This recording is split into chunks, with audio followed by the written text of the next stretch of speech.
तो डीडीसी इंतखाबात और पंचायती इंतखाबात का दौर चलने वाला है, इसके बारे में पहले क्या आपकी रुझान? सबसे पहले तो मैं मुबारकबाद करूंगा यहाँ हिंदू, मुसलमान, सिख, ईसाई को और मरमत की बागुयूर आवाम को कि डीडीसी का इलेक्शन जो है वो हमारा अलायंस में है, इत्तेहाद में है, जहाँ कांग्रेस, नेशनल कॉन्फ्रेंस और पीडीपी सबका सपोर्ट हमारी कांग्रेस पार्टी के उम्मीदवार को, मुश्ताक अहमद भट्ट साहब को है। ये हमारा अलायंस का कैंडिडेट है और मुश्तर का कैंडिडेट है।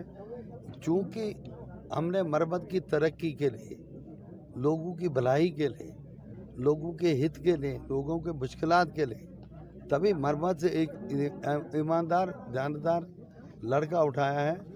हालांकि इसके वालिद मोहतरम को अल्लाह ताला मगफरत करे, वो चंद दिनों पहले वो इस दुनियाई फ़ानी से रुखसत हुए। उसके बाद भी इन्होंने हमारे जो हम लोगों ने इत्तेहाद ने इनको कहा और ये उठे, मैं इनके जज्बे को सलाम करता हूँ कि इनको अपने इलाके का जज्बा है, अपने लोगों का जज्बा है और मुश्तरका हर एक की मुश्किलात को हल करने का जज्बा है। तो मेरी अपील है तमाम मरमत के लोगों से, हिंदू, मुसलमान, सिख, ईसाई, कि हमने आपको अपने ही इलाके का, अपने ही लोगों में से आपको कैंडिडेट दिया है, उम्मीदवार दिया है, न कि हमने किसी बाहर वाले लोगों को यहाँ पे लाके उम्मीदवार खड़ा किया। जैसे बीजेपी के लोगों ने आज शक्तिराज परिहार साहब ने 2 जगह फार्म भरे, एक गुन्ना में भरा और एक यहाँ भरा। मुझे मालूम नहीं क्यों भरा, किसने भरा, क्या है उनकी सोच क्या है, लेकिन आवाम की सोच ये बनती जा रही कि उनको क्या ज़रूरत थी बीडीसी इलेक्शन लड़ने की। क्योंकि ये आवाम का मसला है, इलाकाई मसला है, ये खलैनी और मरमत का मसला है। ये सब लोग इकट्ठे हैं और इनके बीच में से लोगों को हमने उठाना था। अगर उनकी पार्टी भी उठाती बहुत अच्छा मज़ा आता, चूँकि हम भी कहते कि नहीं, उन्होंने इस इलाकों के अंदर, चाहे वो खलैनी हो या मरमत हो, वहाँ के लोगों को रिप्रेजेंटेशन थी, तो उनको खुद नहीं उठना चाहिए था। क्योंकि उससे लोगों में ये ज़रूर मैसेज गया है कि कल को अगर यहाँ मुश्ताक साहब इंशाल्लाह जीत जाएंगे, उनके अगर पंचायत खाली हो जाएगी तो शायद वो हारने के बाद वहाँ पे भी इलेक्शन शक्तिराज परिहार साहब लड़ेंगे। तो ये चीज़ें हमको देखनी है, इत्तेफाक और इत्तेहाद और अलायंस का कैंडिडेट। सर, अगर डेवलपमेंटल इंडेक्स के लिहाज से अगर यहाँ पर कांग्रेस पार्टी अगर जो मुश्तरका कैंडिडेट उठाया गया है, तो अगर जीत हो जाती है तो मरमत के लिहाज से पहले क्या डेवलपमेंटल इंडेक्स है, जिसमें टनल की बात हो रही थी, कॉलेज है, देखिए, मैंने आपको कहा कि हमने हमेशा मरमत के इलाकों को पूरी तरह समझा है। मैंने खुद भी चला हूँ इलाकों के अंदर। जिस वक्त मैं मिनिस्टर था, बहसीत एमएलए और मिनिस्टर के, मैंने बहुत काम किए, कार्य किए मरमत के अंदर, जहाँ मैंने सड़कों का पीएमजीएसवाई का एक जाल बिछाया और आगे भी बिछा के हैं। जो लेफ्ट आउट हैबिटेशन है वो भी मैंने सैंक्शन करके रखी हैं और पैसा वागुजार किया था। वो लोग ये नहीं लगा सके। टनल सुधमादेव मरमत रात के 1:30 बजे मैंने फाइनल किया, सैंक्शन करवाया, और उस वक़्त कांग्रेस सरकार थी और हमारी यूपीए 2 थी। रात के 1:30 बजे हमने इसको सैंक्शन किया और हमने कहा कि मैंने उस वक्त भी गवर्नमेंट ऑफ इंडिया को कहा था कि एक अल्टरनेट इंतज़ाम आपको करना पड़ेगा कि जब हमारी यात्रा अमरनाथ चलती है जम्मू से कश्मीर के लिए, वो कंप्लीट बंद हो जाती है।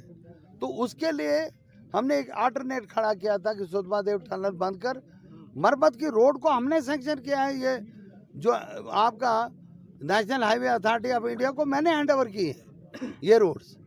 और यहाँ ठेकेदारी कौन कर रहा है, क्या कर रहा है, लेकिन मुझे नहीं लगता है, इनको डेवलपमेंट की सोच से चलना चाहिए था। यही टनल हमने यहाँ से एक अल्टरनेट बनाया था कि डोडा से होते हुए, कपरन से होते हुए सीधा कश्मीर यात्री जाएं और पहलगाम के पास पहुँचे। तो इनने इन 5 सालों में, 7 सालों में कुछ नहीं किया, सिवाय इसके कि वो लोगों को गुमराह करने की कोशिश की। कभी यहाँ टनल के लिए 4 आदमी भेजे, कहीं यहाँ 4 आदमी भेजे। लेकिन आपको मैं बता दूं कि जब प्रोजेक्ट सैंक्शन होता है और डीपीआर बनती है और उसका government of India surface transport ministry का मरकजी काबीना अप्रूव करती है, सैंक्शन करती है, तो वो प्रोजेक्ट चेंज नहीं होता है। अगर उस प्रोजेक्ट को चेंज करने की कोई कोशिश करेगा तो वो कैंसिल होगा, बल्कि सैंक्शन नहीं होगा, उसका डिसैंक्शन होगा। तो मेरी आप तमाम लोगों से यही अपील है कि इन लोगों ने गुमराह किया है लोगों को। कभी हमने ये सीधा रखा था कि ये सुधमा देव के नीचे जहां आपका टनल निकलना था और सारे इलाके आपके इसके अंदर आते थे, या आप अगर कहीं ले जाएं उससे कोई फर्क नहीं पड़ता। इन्होंने कोई कार्य नहीं किया, कोई काम नहीं किया। हाँ, एक जरूर काम किया कि जो हिंदू और मुसलमान सिख ईसाई को तकसीम किया, वो इनकी अचीवमेंट है। जमीन पे इनकी कोई अचीवमेंट नहीं। सर आजकल गुपकार का नाम ज़्यादा ये बोला जा रहा है, इस पर क्या कहना है सर आपका? ये आज कहा जा रहा है ना कि सब पार्टियां इकट्ठी होकर एक मुश्तरका उम्मीदवार, जो पार्टियां आपस में मिलती नहीं है, इस पर क्या कहना है सर? देखिए, फारूक अब्दुल्ला साहब नेशनल कॉन्फ्रेंस के नहीं बल्कि एक ऐसे लीडर हैं जिन्होंने जिनीवा में डिफेंड किया था अपने हिंदुस्तान, कश्मीर को डिफेंड उन्हें जिनीवा में किया था। अगर वो हिंदुस्तानी नहीं है, गुलाम नबी आज़ाद हिंदुस्तानी नहीं है, तो फिर कौन हिंदुस्तानी है? मुझे बताओ ना, कौन हिंदुस्तानी है? ये इनका हिंदुस्तान ये है कि ये हमारा प्रधानमंत्री जाके पाकिस्तान के उस प्रधानमंत्री के पास जाके रोटी खाए, ये प्रधानमंत्री और ये हिंदुस्तानी है? हमारा हिंदुस्तान, हम लोग हिंदुस्तान के रहने वाले, हिंदू हो, मुसलमान हो, सिख हो, ईसाई हो, हमारा हिंदुस्तान हिंदुस्तान से शुरू होता है और कब्रिस्तान और शमशान में ख़त्म होता है। इनका हिंदुस्तान क्या है वो मुझे नहीं पता है। आज़ादी से लेकर आज तक इतिहास है।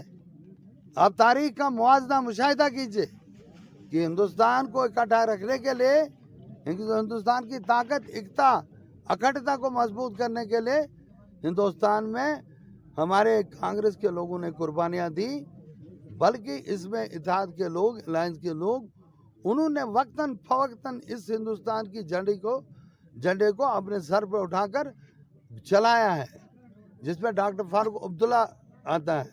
जिस इत्तेहाद की ये बात करते हैं, कल तक अटल बिहारी वाजपेयी साहब की मैं उनकी बड़ी इज्जत करता था, वो इस दुनिया में फानी से चल बसे हैं। उमर अब्दुल्ला साहब एक्सटर्नल अफेयर्स मिनिस्टर रहे मरकज में। महबूबा मुफ्ती के वालिद साहब के साथ इनका टाई अप हुआ, कोलेशन हुई, अलायंस हुआ, महबूबा मुफ्ती साहिबा चीफ मिनिस्टर बनी। तो आज वो क्यों अलहदा हैं? तो ये क्यों अलहदा हैं? क्योंकि इनकी नीतियाँ खराब हैं। अगर नीतियाँ खराब नहीं होती तो ये चीज़ें रोनमा नहीं होती।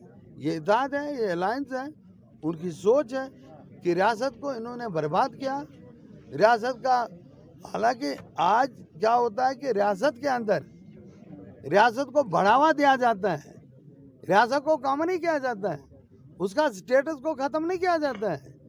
और हम रियासत जम्मू कश्मीर जो हिंदुस्तान का ताज था, उसी ताज को इन्होंने पैरों के नीचे मसल दिया और यूनियन टेरिटरी बना दी। यहाँ के नौजवानों के साथ विश्वासघात किया, यहाँ के ज़मींदारों के साथ विश्वासघात किया, यहाँ के किसानों के साथ विश्वासघात किया।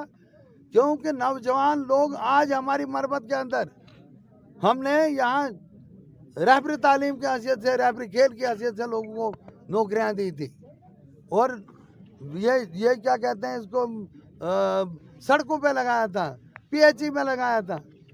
तो ये आज उन्हीं लोगों से वो हक छीना जा रहा है।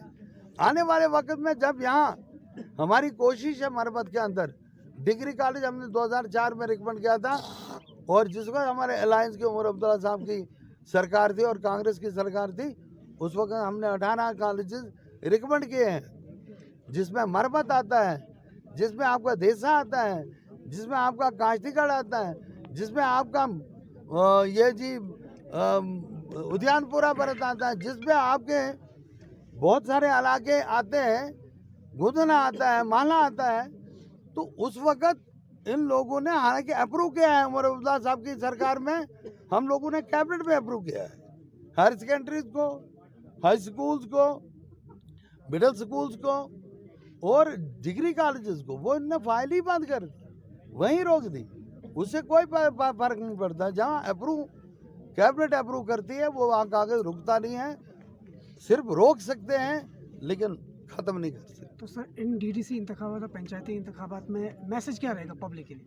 पब्लिक का मैसेज, हमारा रिक्वेस्ट है, हमारी गुजारिश है पब्लिक से कि हमारा यहाँ सरपंच जो है इलेक्शन के लिए, वो यहाँ का लड़का एक यंग लड़का है, जो यहाँ के वो जो जिन लोगों ने गलतियाँ की हैं, जिन लोगों ने लोगों के साथ धोखा किया है, जो लोग आज भी तरक्की में न होने की दावे करते हैं और वो लोग डिमांड करते हैं लोगों से कि पैसे 20-20 हज़ार हमें, वो IAY पहले होता था, अब PMY हो गया, तो वो नाम इन्होंने चेंज किया। क्या नाम, वो सिकंदर रखने से जो बख्ती सिकंदर हो न सका, तो उससे क्या होगा? जिन लोगों ने ये डिमांड की है, मेरी गुजारिश है मुश्ताक साहब को बहुत मत से और यहाँ के सरपंच साहब को बहुत मतों से जिताई है, ये उनसे हिसाब करेंगे।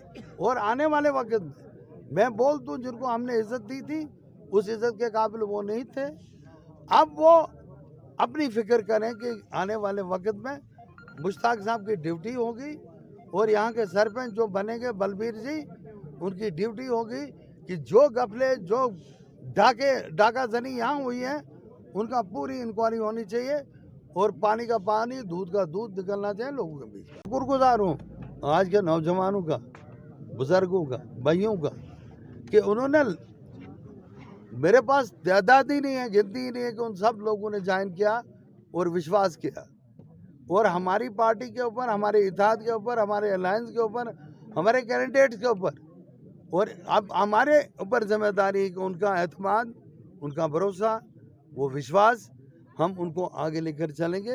ये बहुत बड़ी जिम्मेदारी है। मैं उन लोगों का, सब ज्वाइन करने वाले लोगों का शुक्रिया अदा करता हूँ और मरमत के तमाम वासियों का शुक्रिया अदा करता हूँ।